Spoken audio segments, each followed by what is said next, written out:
that is one of the first things on how to get started. Don't start alone.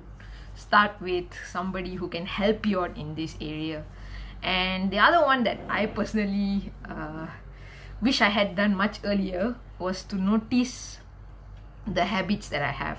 So when this can be done much better if you are working with somebody who helps you manage your finances, because many times when you look at ourselves, we don't want to find fault. We are perfect, we don't make anything, we don't do anything wrong. But when we look at other people, it's much more easier to find fault. So what I suggest is do what you're good at, find fault in other people. So look around the people that you spend time with and see what are their habit patterns with regards to spending money or earning money and things like that. Like one good example I can give you guys is this. People that we surround with influence our finances a lot, or the way we use money a lot. For example, when I was like in high school and even first few years of college, when I was living with my parents, my parents have worked hard for many years, and now they are in a much better situation.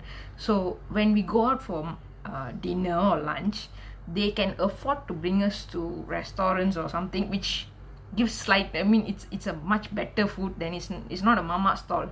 I could have a decent a good meal at a fancier restaurant than a mama stall for lunch or dinner. And that was my lifestyle when I was living with my parents. But when I started going out and working on my own, and then eventually moving out, I maintained that habit of eating like that time. So I would still eat like as if I'm living with my parents. I would still go and order the 20 ringgit meal when I could easily have chosen the 10 ringgit meal in the restaurant. And I would do all those things that I used to do when I used to live with my parents. I also do a program with regards to getting people to start tracking and start understanding their habits and building the basic first. So it's called personal finance management for millennials, so people within the age of 20 to 30, to get these basic things settled first. So one of the things we do is in terms of like tracking expenses and income in apps, mobile apps. So a lot of us will do this, and I know many of you who work with me have also tried this. We will tell you guys, go and download this app and key in lah. Then you'll be like, oh okay, can. We will try downloading it and keying it. Then halfway through, we have no idea how to do it. Especially some transactions, you're like, how do I key this in? I don't understand this app. And then we just give up.